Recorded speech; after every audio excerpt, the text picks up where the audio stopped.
সন্ধ্যা, আজ আমার নিবেদনে কবি জীবনানন্দ দাশের কবিতা আমাদের রূঢ় কথা শুনে। আমাদের রূঢ় কথা শুনে তুমি সরে যাও আরো দূরে বুঝি নীলাকাশ। তোমার অনন্ত নীল সোনালী ভোমরা নিয়ে কোনো দূর শান্তির ভিতরে ডুবে যাবে। কত কাল কেটে গেল, তবু তার কুয়াশার পর্দা না সরে পিরামিড বেবিলন শেষ হলো। ঝরে গেল কতবার প্রান্তরের বাস। তবুও লুকায় আছে যেই রূপ নক্ষত্রে, তা কোনো দিন হলো না প্রকাশ।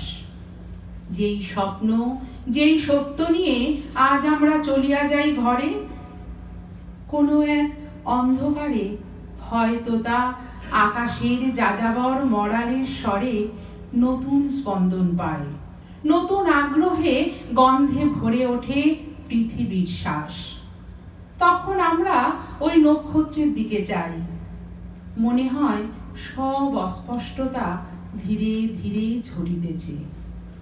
যেই রূপ কোনোদিন দেখি নাই পৃথিবীর পথে, যেই শান্তি মৃত জননীর মতো চেয়ে থাকে, কয় না কো কথা।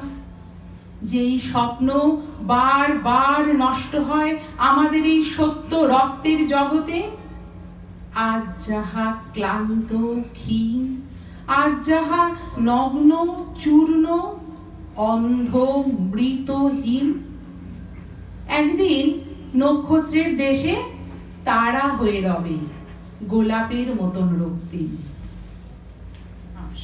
নমস্কার।